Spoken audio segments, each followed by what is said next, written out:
Ons visie. Die Here maak ons soos 'n stad op 'n berg wat nie versteek kan word nie. Ons missie. Om elke lidmaat toe te rus vir hul diens tot die opbouing van die liggaam van Christus. Ons strategie.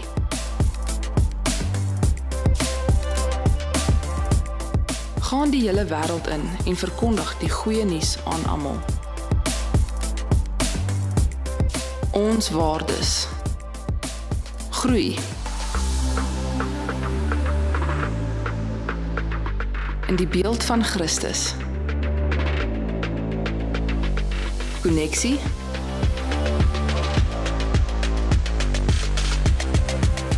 Leef in konneksie met ander.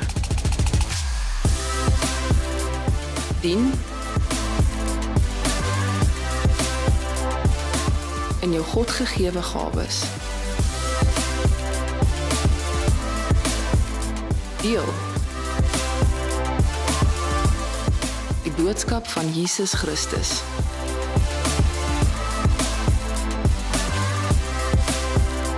Ons tema vir hierdie jaar is kom huis toe.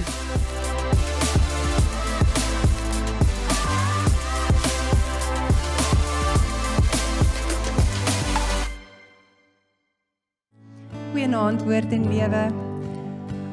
Nou oor die afgelope 5 weke, ek is nie seker of dit 5 was nie, ek het nou gestaan in uitwerk, oor die afgelope paar weke, het ons bietjie gaan kyk na DNA, en ons het gehoor hoe random mense, partykeer in 'n familie geslagsregister beland het, om deel te vorm van 'n groter prentjie. 'n Groter prentjie wat die geskiedenis en die toekoms van die mensdom vir altyd verander het.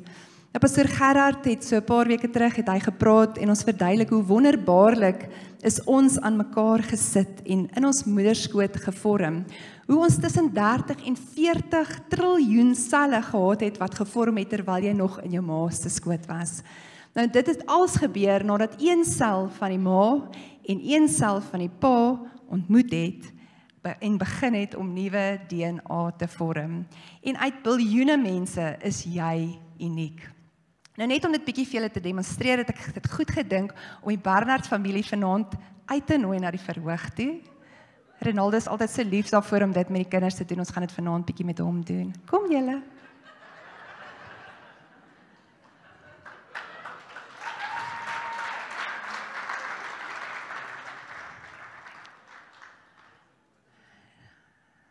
Nee, dan sou ek by julle gaan staan het.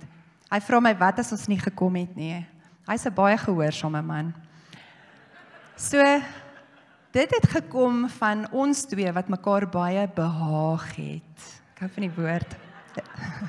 Renai, ons het mekaar baie behaag en as gevolg van dit het ons 2 pragtige kinders gekry. Abigail staan hier en mamma, ek kan nie glo jy het dit nou net gesê nie.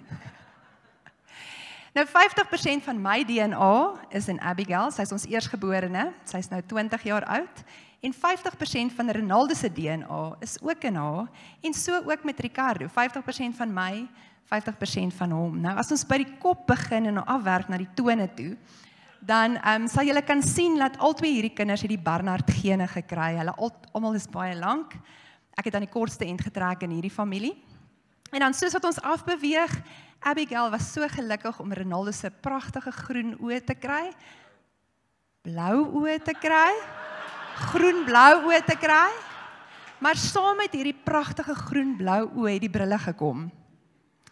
Ricardo aan die ander kant het my bruin chocolate oë gekry. Nou soos wat ons verder afbeweeg in die lyf, kan julle sien Ricardo, Abigail het ook baie mooi bene. Nou die bene is nog 'n gesprek in ons huis. Ons is nog nie heeltemal seker wie se bene dit is nie. Maar nee, ek gaan nie na my been wys nie. Ja, mense moet fokus.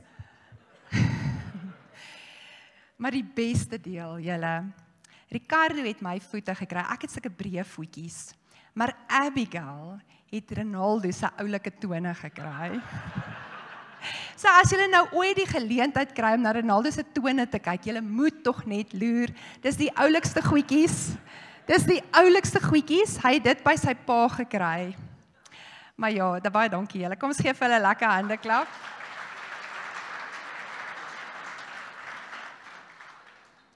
Nou, toe my kinders gebore is, en ek seker julle was almal so, jy weet as hulle so klein is, en is hierdie ou perfekte goedjies, dan kan jy vir ure staan en jou verwonder aan hierdie ongelooflike wonderwerk wat die Here gedoen het. Nou my kinders was just about perfek gewees. Ricardo was baie groot, hy was 4.2 kg in my maag, so soos julle kan dink, daar was nie eintlik spasie vir alles nie. So sy ou oortjies was so plat gedruk, so vir omtrent 'n maand nadat hy gebore is, was sy oortjies so, ek moes dit die hele tyd plat maak, so buiten vir die oortjies was hulle 2 perfekte ou kindertjies gewees. Maar ek wil vir ons lees uit Psalm 139 vers 14 waar Dawid skryf, ek loof U, omdat U my so besonder wonderlik gemaak het. U werke is wonderbaar, ek weet dit al te goed. Nou weet jy, en besef jy vandag dit al te goed. Wanneer ons in die spieël kyk, dan sien ons net dit wat buite aangaan, maar wat gaan binne in jou aan? Partykeer is buite 'n refleksie van wat binne aangaan, maar die bottom line is, ek en jy is besonder wonderlik geskape. Nou so uniek, soos wat jou DNA is, en ons het oor die laaste paar weke gehoor, hoe kompleks en hoe ongelooflik die Here ons so stukkie vir stukkie aan mekaar gesit is. Nou, so spesiaal as ek sê jou DNA is dit belangrik vir jou om te weet, dat daar is 'n verantwoordelikheid wat ek en jy het, om besonder wonderlik na hierdie liggaam wat die Here aan ons toevertrou het te kyk. Dit is my baie groot voorreg vanaand om hierdie preekreeks af te sluit met 'n praktiese benadering en ook 'n persoonlike belewenis wat ek met julle gaan deel. Nou, ons praat nie baie oor hierdie goed by die kerk nie. Abigail het nou die dag by die Makiti dit so mooi verduidelik. So laat die pastoorskind by die Makiti, die pastoorskind toe nou maar die stilte gebreek. So vanaand sal die pastoor se vrou nou maar ook die stilte breek en bietjie gesels oor die moeilike goed wat wel 'n werklikheid is in baie van ons se lewens. Nou my journey het begin in April 2023. Dit was 'n dag soos enige ander dag. Ek het 5 uur die oggend opgestaan, reggemaak vir werk, 5:30 gery. 6 uur was ek op kantoor, ek werk in Waterfall City. So ek het my altyd vroeg gery, of ek ry nog steeds vroeg om die verkeer te mis, want die verkeer is regtig baie erg daardie kant toe. En soos enige ander dag, wat ek my kop opgetel het, myself geforseer het om vorentoe beweeg, wou my liggaam daardie dag net nie verder nie. Dit was as gevolg van stres, dit was trauma, dit was verlies, dit was net nadat my skoonpa oorlede is. Dit was druk vir my om ander geliefdes rondom my, wat ook deur 'n moeilike tyd te probeer sterk wees vir hulle. Ons het in daai selfde week het ons uitgevind my ma se kanker is weer terug. En my liggaam het glad nie optimaal gefunksioneer op daardie stadium nie. Ek was baie oorgewig gewees, ek was so ongesond, ek het nie geoefen nie. Al wat ek gedoen het was probeer cope en ek het myself oor 'n mik gewerk en dit was maar my ontvlugting gewees. Ek het baie baie hard gewerk. Dit het so erg geraak dat ek myself gevang het, hoeveel keer in die nag, terwyl Ronaldo slaap, is ek onder die kombers in middernag, dan is ek besig om werks-e-mails te check en te respond onder die kombers, net dat ek môreoggend as ek by die werk kom kan begin en laat ek hardloop met al die goed wat ek moet doen. So my lewe was heeltemal buite beheer gewees. En daardie dag het my liggaam geskree in groot, bold, rooi letters. Dit is tyd om te stop en aandag te gee. Nou as dit gebeur, wanneer jy vir weke uit sirkulasie uitgehaal word, dan skrik 'n mens baie, baie groot. Nou daardie dag het ek die dokter gaan sien en hy het voorgestel dat ons DNA-toetse moet doen, om te kyk wat presies gaan binne in my liggaam aan, wat is goed, waaraan moet ons werk, is daar ook enige rooi vlae waarna ons moet kyk, en my DNA-uitslae het teruggekom, en ek kan vir julle sê, dit is regtig kompleks. Toe hulle my vra om oor DNA te praat, is ek net soos, waar begin 'n mens, want dit is regtig so kompleks. Maar my DNA-uitslae het teruggekom, en dit was minder soos 'n bloudruk vir die lewe. Dit het minder gevoel soos 'n bloudruk vir die lewe, dit het meer vir my gevoel soos 'n vooraf geskrewe vonnis, wat neergeskryf is op 'n stuk papier. baie van die verslag was positief geweest, maar daar was definitiewe rooi vlae tussen al die inligting wat hulle vir my deurgegee het. En daardie dag sit ek daar en is stupid, want ek is so oorweldig, vra ek vir die dokter, kan ek my DNA verander? En die antwoord was natuurlik, nee, jy kan nie jou DNA verander nie, maar jy kan lewe kies, het die dokter vir my gesê, en oorgaan in aksie. En dit is waar epigenetics inkom, waar jou keuses wel die eindprentjie kan verander. Nou ek lees vir julle uit Deuteronomium 30 vers 19 tot 20. Ek roep vandag die hemel en die aarde tot getuie teen julle, dat ek die lewe en die dood aan jou voorgehou het, die seën en die straf. Kies die lewe, sodat jy en jou nageslag kan lewe. Ons lees ook in Spreuke, dat dood en lewe is in die mag van die tong. Nou die regte keuses, om reg op te tree, om reg te praat, kan jou storie en jou gene verander. So vanaand staan DNA, en ek is so gehoop Sean is naby dat hy dit kan sê, maar dit staan nie vir deoxyribonucleic acid nie, maar vanaand staan DNA vir DN, doen niks, of NA. Kan julle hom oorsit na die volgende slide toe asseblief? Baie dankie. Daar kan julle nou mooi sien, skies. Dit staan vir DN, doen niks, of die NA vir neem aksie. So dit is jou besluit. So wat is epigenetics? Dit is 'n studie van jou gedrag en omgewing, en hoe dit kan beïnvloed hoe jou gene werk, sonder om die werklike DNA se volgorde self te verander. Dink aan jou DNA se instruksiehandleiding vir jou liggaam. Epigenetics verskaf die boekmerke of die aantekeninge wat bepaal watter gene gelees word, wanneer en hoe gereeld, wat beïnvloed of hulle aan of afgeskakel word. En hierdie veranderinge is omkeerbaar en dit kan beïnvloed word deur verskeie faktore. Nou as ek dit in eenvoudige taal vir julle kan sê, dan wil ek nou hierdie boek gebruik. Stel jou voor dat jou DNA is 'n boek. Nou ek wil myself voorstel dat dit is omtrent so 'n dik boek soos wat ek hier vashou, omdat dit so absoluut gecompliseerd is. Nou al die bladsye in hierdie boek is nie ten alle tye nuttig nie. Jou gene is die hoofstukke in hierdie boek en die sinne in die boek. Epigenetics is die post-it notes, die boekmerke wat jy insit, die notas wat jy skryf aan die kante, die spesifieke goed wat jy onderstreep in jou boek, bladsye wat jy dalk omvou bo om hulle maklik weer te kan kry. So dit is die goed wat jy beheer het om by te sit in hierdie boek of by te voeg by hierdie boek. Hierdie notas verander nie die woorde op die bladsye nie. So die woorde in die bladsye bly dieselfde, dit is notas wat jy bysit. Maar hulle sê wel vir jou liggaam wanneer om sekere hoofstukke te lees. Hy sê ook vir jou hoeveel van 'n spesifieke sin om te lees of om te gebruik, wat sodoende die funksie van hierdie boek verander. Nou in die afgelope paar jaar het verskeie navorsing die verband tussen epigenetiese merke en lewenstylfaktore ondersoek. En dit sluit goed in soos omgewingsfaktore, dit is soos wat jy eet, hoe jy optree, jou leefstyl, die levels van stres wat jy in jou lewe het, fisiese aktiwiteit, jou werksgewoontes, rook en alkoholgebruik, en al hierdie goed wat ek nou genoem het, switch daai skakel aan, of hy switch daai skakel af, maar ek wil spesifiek stop by rook en alkoholgebruik, want dit is ekstra erg, en dis nie 'n judgmental comment wat ek nou maak nie, ek sê dit want ek gee om vir julle. So, anders as mutasies verander epigenetics nie die onderliggende genetiese kode nie, so hy kan nie jou genetiese kode verander nie, maar wat dit wel doen, epigenetics beheer en hy reguleer of gene uitgedruk, met ander woorde, daai switch of hy aangeskakel word, of die switch afgeskakel word. Sekere epigenetics kan omgekeer word, en sommige kan selfs oorgedra word aan jou kinders. Met ander woorde, wat sê ek vir julle vanaand? Jy wat hier sit, het die vermoë om iets wat bedoel was vir goed, te verander deur hoe jy leef. Ek wil dit weer 'n keer sê, jy wat hier sit, het die vermoë om iets wat bedoel was vir goed, te verander deur hoe jy leef. Nou wat is 'n mutasie? Mutasie is 'n permanente verandering in die DNA-volgorde. Nou hoe dit voorkom, dit kom voor op twee maniere. Foute in DNA-kopiëring, wat gebeur is tydens seldeling, dan maak 'n sel 'n kopie van sy DNA, en alhoewel selle herstelmeganismes ingebou het, kan foute voorkom wat dan lei tot spontane mutasies. Die tweede manier hoe dit plaasvind is ook omgewingsfaktore en dit is blootstelling aan goed soos chemikalieë. Nou jy sit dalk nou hier en jy sê, maar ek word nie blootgestel aan chemikalieë nie. Al ons velprodukte, al ons haarprodukte, baie medikasie vandag het chemikalieë in.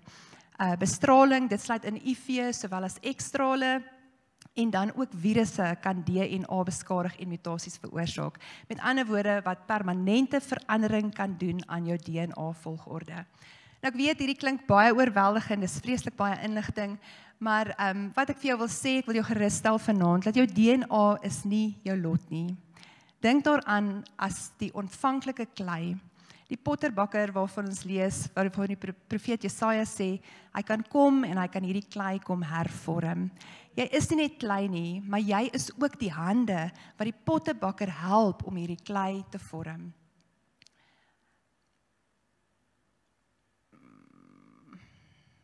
Ekskuus julle. So die van julle, en ek het gesien hier's familie vanaand hier, wat vir Henriette geken het, my skoonma. Sy was 'n absolute meester as dit gekom het by gesond leef. Ek weet die opsek van hande, wie het haar geken? Hy is heel wat mense wat haar geken het. Besonderse vrou. Sy was die meester van gesond leef. Sy het geen junkkosse geëet nie. Junkfood dit was nie 'n opsie gewees nie. Sy het haar eie groentetuin gehad, sy het haar eie vrugtebome gehad, sy het haar eie kever gemaak, sy het haar eie kombucha gemaak. Dit het vreeslik gelyk as jy ingestap het by daai kamer waar sy al hierdie goeders gebroei het.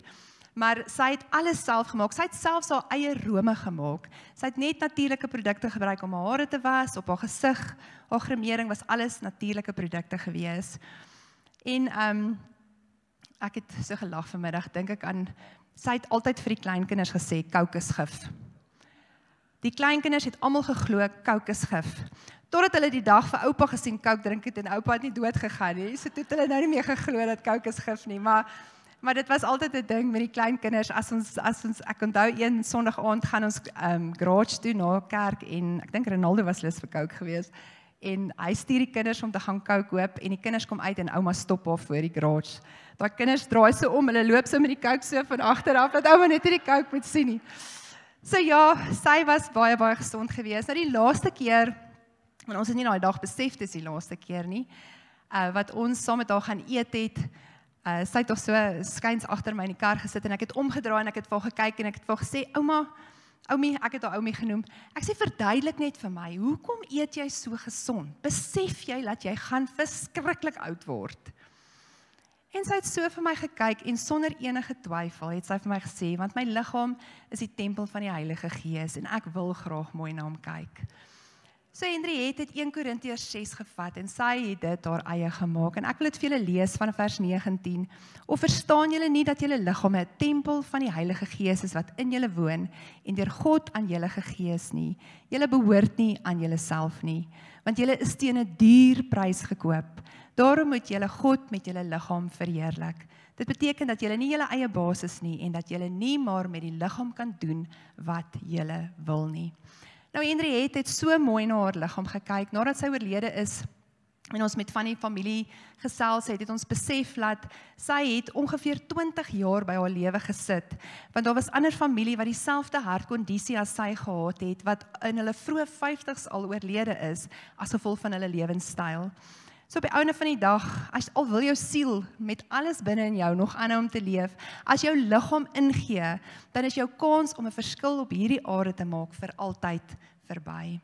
Nou hierdie tempel van ons word beïnvloed deur dit wat ons inneem, dit wat ons dink, hoe ons beweeg, dit is alles forme van aanbidding of ontheiliging van hierdie tempel. Slegte slaap of rusgewoontes, party mense dink mos dis nie nodig om te rus nie, dit is baie belangrik om te rus, God self het gerus op die 7de dag. Kroniese stres, dit stuur syne uit na al jou gene wat daardie geneigtheid om angstig te raak of om te vrees, aktiveer, so dit flip daai switch. As jy oorgewig is, dit aktiveer verskeie ander gesondheidsuitdagings en dit was een van die goed wat ek in my DNA-toetse gesien het. Sodra jy oorgewig is, dan flip daai switch op. So dan trigger dit soveel ander goeders wat heeltemal onnodig is as jy net nie oorgewig is nie. So dit is iets groots, maar dit is eintlik 'n baie belangrike ding. Nou die Bybel praat ook van ons leefstyl. As ons gaan kyk in Romeine 12 vers 2 en ek lees vir julle die Nuwe Lewende Vertaling, Moenie julle leefstyl aanpas by die gedragspatrone van hierdie wêreld nie, maar laat God julle omvorm. Die Amplified sê dit so mooi, hy sê, be transformed and progressively changed, deurdat hy julle denkpatrone vernuwe. Dan sal julle goed kan onderskei wat hy wil hê dat julle moet doen, naamlik dit wat werklik goed en aanvaarbaar en volmaak is. Nou vanaand gaan ek vir julle 5 eenvoudige aksies gee wat julle kan doen om aksie te neem en begin kyk na jou gesondheid. Nou die heel eerste een is gebed en meditasie. Nou die wetenskap wys ons dat praktyke soos gebed en meditasie nie net jou brein nie, maar jou liggaam fisies kan verander. Dit verminder hierdie stresshormone waarvan ons nou gepraat het, wat negatiewe genetiese uitdrukkings kan veroorsaak.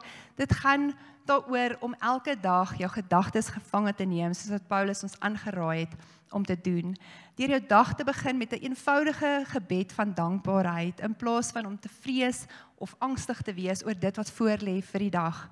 Nou ek wil elkeen van julle uitnooi, ons het elke dag van die week, het ons van 6 uur af, bid ons saam in hierdie auditorium. Ek wil julle uitnooi, hierdie komende Saterdag het ons gebed van 4 uur tot 7 uur, dink ek, 6:30, en dan Sondagoggend is ons ook hier 6 uur. Maak 'n besluit om jou dag op die regte manier te begin. As jy soos ek dalk vroeg al op kantoor is daar ook 'n opsie vir jou om aanlyn in te skakel. Jy kan meer inligting van dit op ons webtuiste kry. So die tweede ding, so die eerste ding is gebed en meditasie, die tweede ding is dan water. Nou ongeveer 60% van ons liggame bestaan uit water. Byna al jou liggaam se hoofstelsels het water nodig om optimaal te kan funksioneer en te oorleef.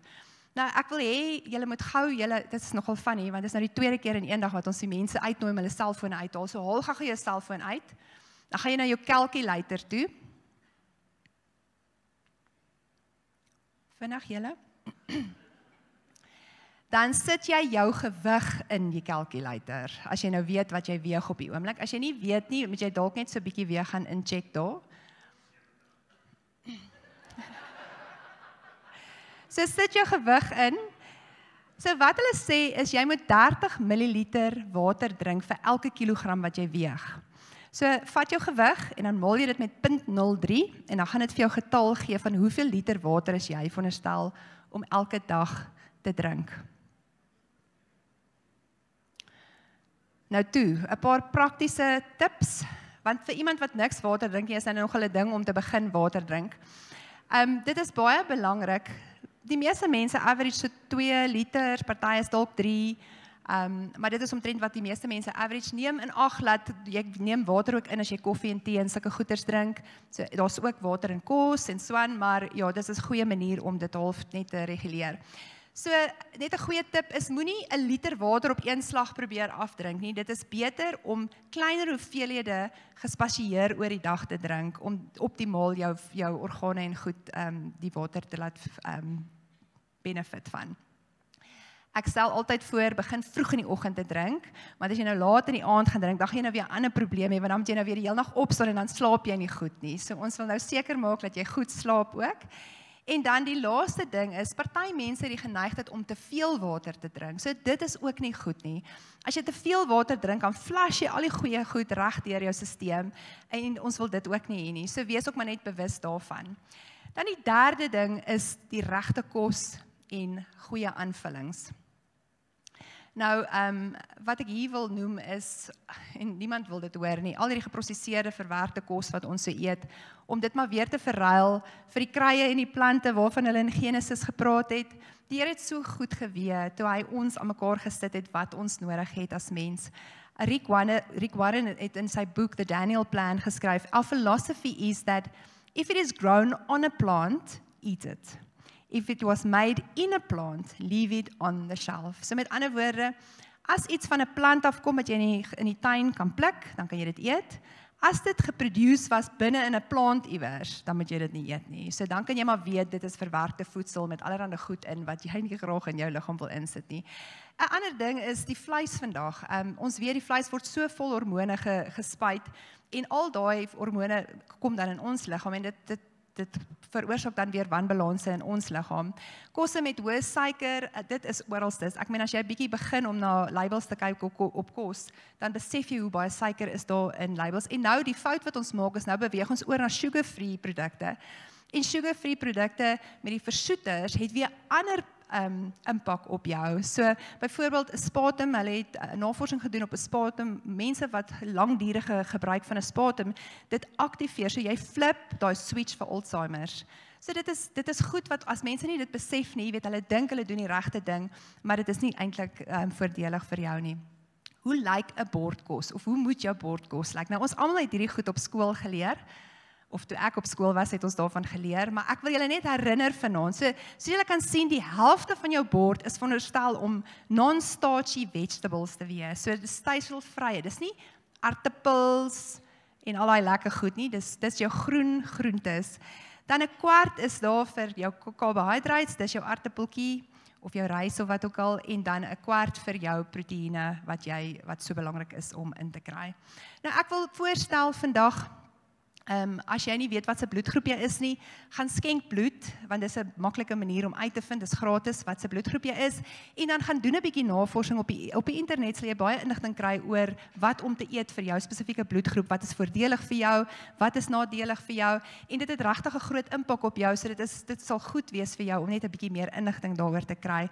En dan die laaste ding is om seker te maak jy kry goeie aanvullings vir die goed wat jy moontlik 'n tekort van het. Nou ek wil net 'n voorbeeld hier gebruik. Toe ek met toe ek daai toetse laat doen het hulle agtergekom my ystervlakke was 855 gewees en dit is veronderstel om minder as 150 te wees. So dis geen wonder ek gedink het ek is 'n ystervrou nie. Ek was nie een nie. Duidelik nie, maar dit is net om vir jou te bewys weet partykeer dink ons is okay, maar dan binne-in is goeders dalk nie okay nie. So wees proaktief. Ek wil selfs aanraai as jy 1 keer 'n jaar kan gaan om net alles te laat toets. Veral as ons bietjie ouer word. Jy weet die jonger mense, alles werk nog lekker. Jy weet en van al die verkeerd eet as jy jonk is en dan haal dit jou in soos wat jy ouer word. Maar om net so elke jaar of elke 2 jaar te gaan dat hulle net 'n toets doen, kyk wat werk reg of alles reg werk, dat jy net alles weer reg trek. Want as alles werk in jou liggaam soos wat dit moet werk, dan gaan jy nie sukkel met allerlei goed soos oorgewig wees, sukkel om gewig te verloor en daai tipe van goed nie. So, dan die 4de punt, en ek is amper klaar, is om te beweeg, om oefening te doen. Nou, ek weet nie, wie van julle is almal lief vir oefening? Oefen gereeld, 3-4 keer 'n week. Dis regtig nogal min. So, dit is verskriklik beweeg. My skoonpa het altyd gesê, movement is medicine. En dit is so die waarheid. Nou, een van die goeders wat met my gebeur het, want ek was ook nie vreeslik lief vir oefening nie. Ek het nooit regtig iets gekry wat ek geniet het nie. En ek dink dit is seker die belangrikste ding is om iets te doen wat jy geniet, want anders gaan jy nie aanhou om dit te doen nie. Maar hoe ek my houding verander het teenoor oefening, toe ek besef het en toe hulle my DNA terugvoering vir my gegee het, was een van die goed wat hulle vir my gesê het, ek gaan moet vir die res van my lewe tussen 3 tot 4 keer 'n week high intensity oefening doen om my eerstens te help met my stresvlakke en tweedens om my te help dat ek nie weer gewig optel nie. So, toe ek besef hoekom oefen ek, en dit is so belangrik om te verstaan hoekom doen ons goed. Toe ek besef hoekom doen ek, toe begin ek dit te geniet en ek het my houding verander teenoor oefening. Ek het besef dat dis nie, ek moet alweer gaan oefen nie. As ek nie gaan oefen nie, dan gaan ek voel. So as jy dit besef, dan verander jou houding en jy gaan oefen. En ek kry dit nie altyd reg nie. Ek weet Ronaldo sit nou daar en sê jy gaan oefen nie altyd 3 en 4 keer 'n week nie. Ek kry dit nie altyd reg nie, maar ek probeer. En ek moet sê ek het iets gekry wat ek geniet. So ek wil jou regtig aanmoedig, gaan soek iets wat jy geniet en begin om dit te doen. En so 'n paar jaar terug het ons 'n coach gehad wat ons gehelp het jare terug met Weight Watchers. En sy was so oulik geweest, sy het altyd die vrouens so aangemoedig en gesê, as jy nie oefen nie, jy is heeltemal onfiks, begin om net 10 lamppale te stap. Dis al wat jy doen. Stap 10 lamppale, môre dan gaan jy 11, dan gaan jy 12, en so totdat jy om die blok kan stap. En dan wanneer jy om die blok kan stap, dan begin jy dit draf. So dit is 'n maklike manier, dit kos jou geen geld nie, en plus jy kry 'n bietjie, jy kom bietjie buite in die natuur om dit net te geniet. Nou die vars lug en die beweging voel en is soos reiniging vir jou liggaam, maar ook vir jou siel. Dan die 5de punt, en Ronaldo het vanoggend ook aan dit geraak, vir die wat vanoggend in die diens was, vir die wat nie vanoggend in die diens was nie, gaan kyk asseblief op YouTube. Het hy gepraat oor eensaamheid en hy het die statistieke genoem dat 1 uit elke 6 persone, ek dink is wat hy gesê het, is eensaam vandag. In 'n tyd wat ons so connected is daar mense wat eensaam is. Nou, om te lewe in konneksie en te verstaan die krag van gemeenskap is baie, baie belangrik. Die woord sê vir ons moet mekaar se laste dra, maar hoe kan ons mekaar se laste dra as jy die hele tyd eenkant is?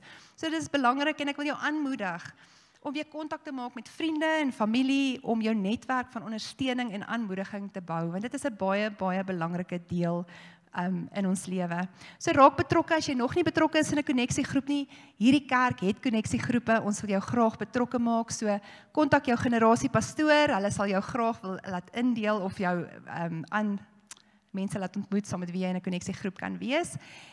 Nou vir my was hierdie 'n verskriklike lang proses. Dit was maande wat 'n jaar geword het, die jaar het jare geword en hierdie proses is nog steeds aan die gang.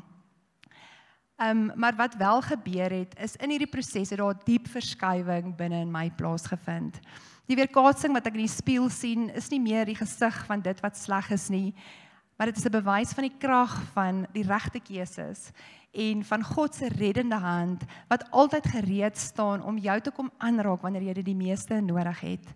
Nou ek is nog steeds 50% DNA van my ma en 50% DNA van my pa, maar vandag weet ek dat ek is besonder wonderlik geskape.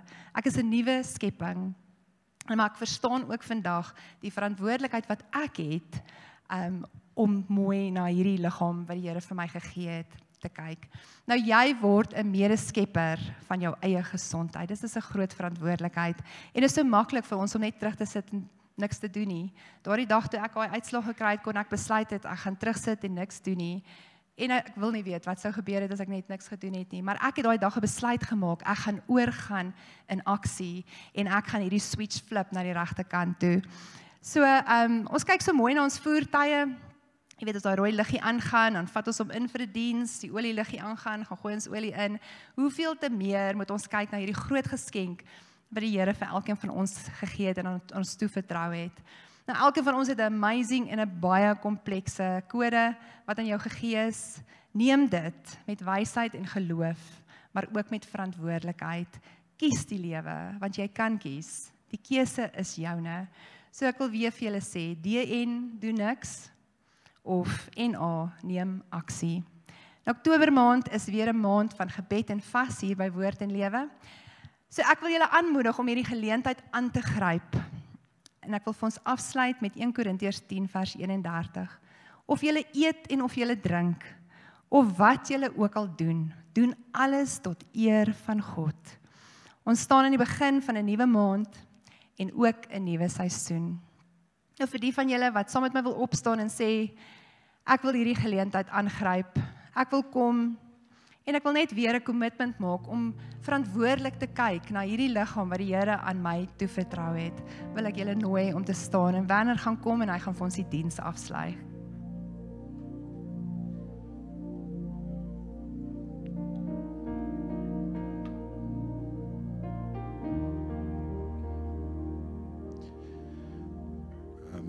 Baie dankie vir die goeie preek. Ek het, toe ek daar so sit, het ek nie geweet eintlik wat om te sê nie. Maar terwyl ek al sit, praat die Here met my en hy sê vir my, soos Pastor Ronaldo se vrou verduidelik het, van, jy weet, hoe jy 50% van jou ma en 50% van jou pa is. Nou met my 2 seentjies is hulle ook 50% van ons. En my seentjies het chromosome 14q is missing in hulle. En ons baie effekte wat soos goed wat die dokters vir ons sê, maar ons weet dat daai missing chromosome dit define hulle nie. Dit beteken nie dit is iets wat missing is vir hulle nie. Daar's net plek vir die Here om nog iets anders te insit. En ek spreek lewe oor my kinders dat niemand enigiets verkeerd sal doen en dan die Here hulle sal lei. Toe ons nou daar sal sit, ek sê baie vir mense, my oudste seentjie Werner, ek sien Jesus se liefde in hom. En toe ons sit en bid, vat hy sy handjie en hy sit dit op my voorkop, net soos wat hy gesien het met die mannekamp hierdie naweek. So ek dank God vir my familie en ek dank God vir die kerk. En ek is dankbaar vir almal hierso vanaand. Kom ons sluit die oë. Here, ek wil net vir U sê dankie Here dat ons vanaand hier kan kom. Dankie dat ons na U toe kan kyk vir hulp en verlossing, Here. Sonder U is ons niks nie, Here.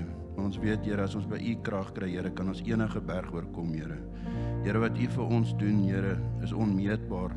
En ons weet, God, dat U alles tot die regte mate skape, Here. U weet presies wat het elke persoon nodig, Here, nog voordat ons in ons ma se skote was, Here. Ek bid vandag, Here, vir 'n week vir hierdie kerk, Here, dat almal krag sal trek by U, Here, en dat hulle nie sal luister wat die wêreld vir hulle sê nie, maar dat hulle sal volg wat U vir hulle sê, Here, dat hulle weet, Here, U is in hulle DNA. Ons bid dit in die groot en heilige naam alleen. Amen.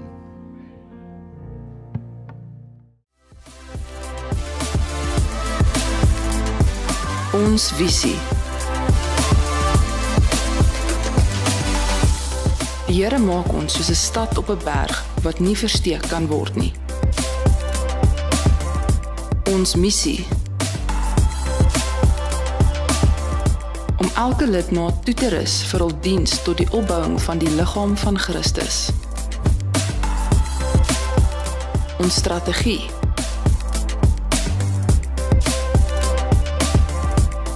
Gaan die hele wêreld in en verkondig die goeie nuus aan almal. Ons waardes. Groei. In die beeld van Christus. Koneksie.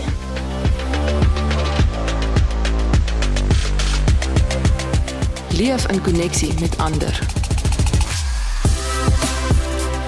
Dien. In jou God gegewe gawes. Deel.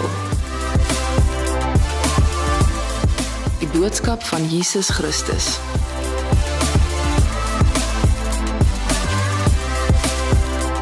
Ons tema vir hierdie jaar is kom huis toe.